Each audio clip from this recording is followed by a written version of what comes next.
ಎಲ್ಲೊಂದು ಕಡೆ ನೀವು ರಾಜಕಾರಣಕ್ಕೆ ಪ್ರವೇಶ ಮಾಡಿದಂತಹ ಸಂದರ್ಭಗಳನ್ನು ನೋಡ್ತಾ ಹೋದಾಗ ಭಾಳ ಸ್ಟ್ರಗಲ್ ಮಾಡಿದ್ರಿ. ಎಲೆಕ್ಷನ್ನ 2009 ಕೂಡ ನಿಮ್ಮ ರಾಜಕೀಯದ ಪ್ರಯಾಣವನ್ನು ನೋಡ್ತಾ ಇದ್ವಿ. ಆ ಸಂದರ್ಭಗಳಲ್ಲಿ ಒಂದು ರೀತಿಯಾಗಿ ಲಿಟ್ರಲಿ ಒಂದು ರೀತಿಯಿಂದ ಝೀರೋದಿಂದ ಬಂದು ಯಾವುದೇ ರೀತಿಯಿಂದ ಫ್ಯಾಮಿಲಿ ಬ್ಯಾಕ್ಗ್ರೌಂಡ್ ಇಲ್ಲದೆ ಬಂದು ರಾಜಕಾರಣದಲ್ಲಿ ಸರ್ವೈವ್ ಆಗುವಂಥದ್ದು, ಅದಕ್ಕೆ ಹೋಗುವಂಥದ್ದು, ಎಂಟ್ರಿ ಕೊಡ್ತೀವಿ, ಇವೆಲ್ಲ ಕೂಡ ಸವಾಲುಗಳಿವೆ. ಇಷ್ಟೆಲ್ಲ ಸ್ಟ್ರಗಲಲ್ಲಿ ಬಂದಿರುವಂಥ ಲಕ್ಷ್ಮೀ ಹೆಬ್ಬಾಳ್ಕರ್ ಅವರು ಕೂಡ ಎಲ್ಲೋ ಕಡೆಯಲ್ಲಿ ಫ್ಯಾಮಿಲಿ ಪಾಲಿಟಿಕ್ಸನ್ನು ಪ್ರಮೋಟ್ ಮಾಡೋದಕ್ಕೆ ನಿಂತ್ರ ಅನ್ನುವಂಥದ್ರ ಬಗ್ಗೆ ನಿಮ್ಮನ್ನು ರಾಜಕೀಯವಾಗಿ ಇಷ್ಟಪಡ್ತಾ ಇರುವಂಥ ಅನೇಕರು ಕೂಡ ಈ ಒಂದು ಅಭಿಪ್ರಾಯವನ್ನು ಹೊಂದಿರುವಂಥದ್ದು. ಯಾವ ಕಾರಣಕ್ಕಾಗಿ ಲಕ್ಷ್ಮೀ ಹೆಬ್ಬಾಳ್ಕರ್ ಅವ್ರಿಗೆ ಇದರ ಅನಿವಾರ್ಯತೆ ಸೃಷ್ಟಿ ಆಯಿತು? ನಾನು ಇಲಾಖೆ ಸಚಿವೆ, ಗೃಹಲಕ್ಷ್ಮಿ ನಮ್ಮ ಒಂದು ಇಲಾಖೆಯಲ್ಲಿ ಬರುತ್ತೆ. ಇಡೀ ಬೆಳಗಾವಿ ಕ್ಷೇತ್ರವನ್ನು ಗೃಹಲಕ್ಷ್ಮಿಮಯ ಮಾಡಬಹುದಾಗಿತ್ತು. ಪ್ರತಿಯೊಂದು ಹಳ್ಳಿಗೆ ಹೋಗಿ ನಾನು ತಯಾರಿಯನ್ನು ಮಾಡಬಹುದಾಗಿತ್ತು. ನಾನು ಅದನ್ನೇನು ಮಾಡಲಿಲ್ಲ. ಯಾಕಂತಂದರೆ ನಮಗೆ ಟಿಕೆಟ್ ಬಗ್ಗೆ ನಮಗೆ ಇದು ಇರಲಿಲ್ಲ, ಅಥವಾ ನಾವು ನಿಲ್ತೀವಿ ಅನ್ನೋವಂಥ ಒಂದು ಅನಿಸಿಕೆ ಕೂಡ ಇರಲಿಲ್ಲ. ನನ್ನ ಮಗ ಯಾವತ್ತಿದ್ರೂ ಕೂಡ ತನ್ನ ಮಾವನ ಅಂದರೆ ಚಂದ್ರರಾಜ್ ಹಟ್ಟಿಹೊಳಿಯ ಕೆಲಸ ಮಾಡೋದಾಗಲಿ ಅಥವಾ ನನ್ನ ಕಾನ್ಸ್ಟಿಟ್ಯೂನ್ಸಿ ನೋಡ್ಕೊಳ್ಳೋದಾಗಲಿ ಅವ್ನು ಚೆನ್ನಾಗಿ ಮಾಡ್ಕೊಂಡು ಹೋಗ್ತಾಯಿದ್ದೆ. ಯಾವತ್ತೂ ಕೂಡ ನನ್ನ ಮಗ ಒಂದು ದಿನವೂ ಕೂಡ ನಾನು ಇಲೆಕ್ಷನ್ ನಿಲ್ಲಬೇಕು, ನಾನು ಪಾರ್ಲಿಮೆಂಟ್ಗೆ ನಿಲ್ಲಬೇಕು ಅಂತ ಅಂದವನಲ್ಲ. ಅವನ್ನ ಒಂದು ಏನಾದರೂ ಅವ್ನ ದೈವದಲ್ಲಿದ್ದರೆ ಮುಂದೆ ಬರಲಿ ಅನ್ನೋವಂಥ ಒಂದು ಸಹಜವಾಗಿ ಒಂದು ತಾಯಿಯ ಆಸೆ ಇತ್ತೇ ಹೊರತಾಗಿ ಇಲೆಕ್ಷನ್ಗೆ ನಿಲ್ಲಿಸಬೇಕು ಅಂತ ಖಂಡಿತವಾಗ್ಲೂ ಇಲ್ಲ. ಆದರೆ ಎಲ್ಲ ನಮ್ಮ ಜಿಲ್ಲೆಯ ಮುಖಂಡರ ಒಂದು ಒತ್ತಾಸೆ ಇರ್ಬೋದು, ಅಥವಾ ಒಂದು ಡಿಸಿಷನ್ ಬಂದರು ಮಂತ್ರಿಗಳು ನಿಲ್ಲಬೇಕು, ಇಲ್ಲ ಅಂದರೆ ಅವರು ತಮ್ಮ ಮಕ್ಕಳನ್ನು ಅಥವಾ ಗೆಲ್ಲಿಸೋವಂಥ ಅಭ್ಯರ್ಥಿಯನ್ನು ತೆಗೆದುಕೊಂಡು ನಿಲ್ಲಬೇಕು ಅಂತ ಹೇಳಿ. ಸೊ ಆ ಒಂದು ಇದರಲ್ಲಿ ಮಾನ್ಯ ಮುಖ್ಯಮಂತ್ರಿಗಳು ಮತ್ತು ಮಾನ್ಯ ಅಧ್ಯಕ್ಷರು ಡಿ ಕೆ ಶಿವಕುಮಾರ್ ಅವರು ಅಲ್ಲಿ ಸತೀಶ್ ಜಾರಕಿಹೊಳಿ ಅವರ ಮಗಳು ನಿಲ್ಲಬೇಕು ಮತ್ತು ಇಲ್ಲಿ ನಿಮ್ಮ ಮಗಳು ನಿಲ್ಲಬೇಕು, ಇಬ್ಬರು ಮಂತ್ರಿ ಇದ್ದೀರಾ, ಗೆಲ್ಲಿಸ್ಕೊಂಡು ಬನ್ನಿ ಅಂತ.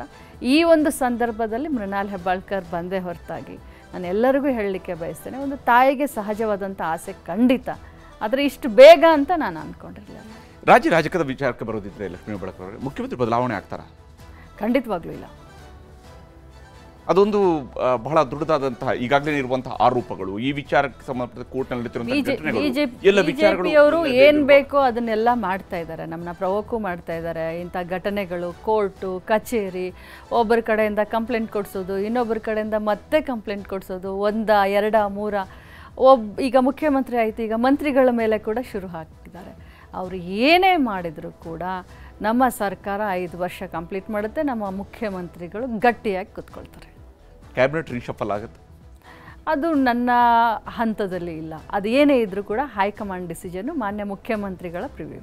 ಕರ್ನಾಟಕದಲ್ಲಿ ನಿಮ್ಮ ಇಲಾಖೆಗೆ ಬಂದಾಗ ಕರ್ನಾಟಕ ಅನೇಕ ಮೈಲುಗಲ್ಲುಗಳನ್ನು ಕಂಡಿರುವಂತಹ ರಾಜ್ಯ. ಇದರಲ್ಲಿ ವಿಶೇಷವಾಗಿ ಸ್ತ್ರೀ ಸ್ವಸಹಾಯ ಗುಂಪುಗಳನ್ನು ಆರಂಭಿಸಿದಿರುವಂಥದ್ದು ಇರ್ಬೋದು. ಈ ರೀತಿಯಾದಂತಹ ಯೋಜನೆಗಳ ಮೂಲಕವಾಗಿ ಹೆಣ್ಣುಮಕ್ಕಳಿಗೆ ಹೆಚ್ಚು ಶಕ್ತಿ ತುಂಬುವಂಥ ಕೆಲಸವನ್ನು ಮಾಡಿದೆ.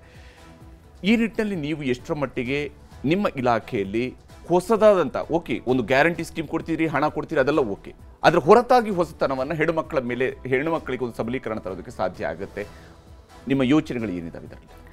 ನೋಡಿ, ಮೊನ್ನೆ ನಾನು ಮಾನ್ಯ ಮುಖ್ಯಮಂತ್ರಿಗಳ ಹತ್ರ ಚರ್ಚೆ ಮಾಡ್ತಾ ಇರುವಂಥ ಸಂದರ್ಭದಲ್ಲಿ ಈಗ ಏನು ನಾವು ಜಾರಿಗೆ ತಂದಿದ್ದೀವಿ ಗೃಹಲಕ್ಷ್ಮಿ, ಆ ಯೋಜನೆಯ ದುಡ್ಡು ಹಣ ಕಡಿಮೆ ಅಲ್ಲ. ಹೌದು, ಆ ಯೋಜನೆಯ ದುಡ್ಡು ಭಾಳ, ಈಗ 300 ಮಹಿಳೆಯರು ಒಂದು ಊರಲ್ಲಿ ಫಲಾನುಭವಿಗಳಿದ್ದಾರೆ ಅಂತಂದರೆ ಒಂದು ತಿಂಗಳಿಗೆ 6 ಲಕ್ಷ ರೂಪಾಯಿ ಹೋಗುತ್ತೆ ತಿಂಗಳಿಗೆ. ಸೊ ಈ ರೀತಿ ಮುಂಚೆ ಒಂದು ನಾವು ಮಾಡಿದ್ವಿ ಸ್ತ್ರೀ ಶಕ್ತಿ ಸಂಘ ಅಂತ ಹೇಳಿ, ಅವ್ರಿಗೆ ಪ್ರೋತ್ಸಾಹ ಧನವನ್ನು ಕೊಡ್ತಾ ಇದ್ವಿ, ಸಬ್ಸಿಡಿ ಲೋನ್ಗಳನ್ನು ಕೊಡ್ತಾ ಇದ್ವಿ ಅವರ ಆರ್ಥಿಕ ಸಬಲೀಕರಣಕ್ಕೆ. ಈಗ ನಾವು ಏನು ಮಾಡಿದ್ದೀವಿ ಅಂತಂದರೆ, ಮೊನ್ನೆ 15 ಆಗಸ್ಟ್ಗೆ ಮಾನ್ಯ ಮುಖ್ಯಮಂತ್ರಿಗಳ ಭಾಷಣದಲ್ಲೂ ಕೂಡ ತಮ್ಮ ಬಯಕೆಯನ್ನು ಹೇಳಿದ್ದಾರೆ. ಗೃಹಲಕ್ಷ್ಮಿ ಸಂಘಗಳನ್ನು ಮಾಡೋ ಮುಂದಿನ ದಿನದಲ್ಲಿ ನಮ್ಮ ಇಲಾಖೆಯಿಂದ ನಾವೆಲ್ಲ ಮಹಿಳೆಯರಿಗೆ ಕರೆ ಕೊಡ್ತಾ ಇದ್ದೀವಿ, ಗೃಹಲಕ್ಷ್ಮಿ ಸಂಘಗಳನ್ನು ಮಾಡಿ ತಮ್ಮ ಹಣವನ್ನು ಕೂಡಿಡಿ.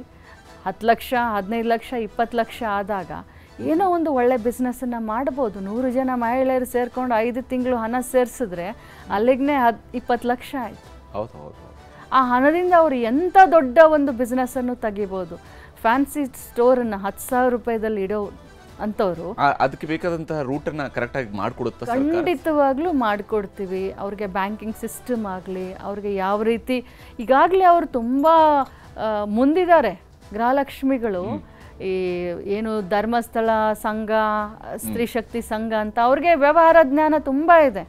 ಹರಿಪ್ರಸಾದ್ ಅವರೇ, ನಾನು ನಿಮ್ಗಿನ್ನ ಜಾಸ್ತಿ ಜೋರಿದ್ದಾರೆ ನಮ್ಮ ಹೆಣ್ಮಕ್ಳು ಕರ್ನಾಟಕ ರಾಜ್ಯದ ಅದರಲ್ಲೂ ಕೂಡ ಫೈನಾನ್ಸ್ ಮಿನಿಸ್ಟರ್ ಅಲ್ವಾ ನಾವು ಕರಗತ್ತ ಇದೆ. ಸೊ ಅವ್ರಿಗೆ ನಾವು ಒಂದು ಪ್ಲಾನ್ ಹೇಳ್ಕೊಟ್ರೆ ಸಾಕು, ಒಂದು ಪ್ಲಾಟ್ಫಾರ್ಮನ್ನು ಕೊಟ್ಟರೆ ಸಾಕು.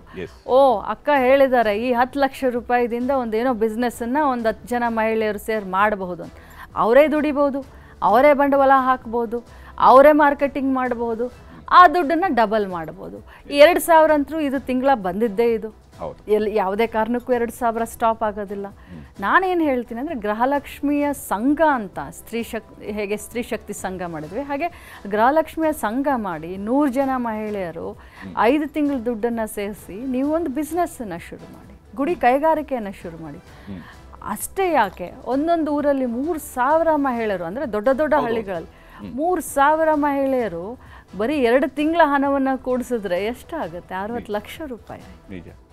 ಸೊ ಅನೇಕ ಸೌಲಭ್ಯಗಳನ್ನು ಅವರು ಮಾಡ್ಬೋದು. ಅದರ ಪ್ಲ್ಯಾಟ್ಫಾರ್ಮನ್ನು ಮಹಿಳಾ ಮಕ್ಕಳ ಕಲ್ಯಾಣ ಇಲಾಖೆ ಸೃಷ್ಟಿ ಮಾಡಿ ಕೊಡ್ತೀವಿ.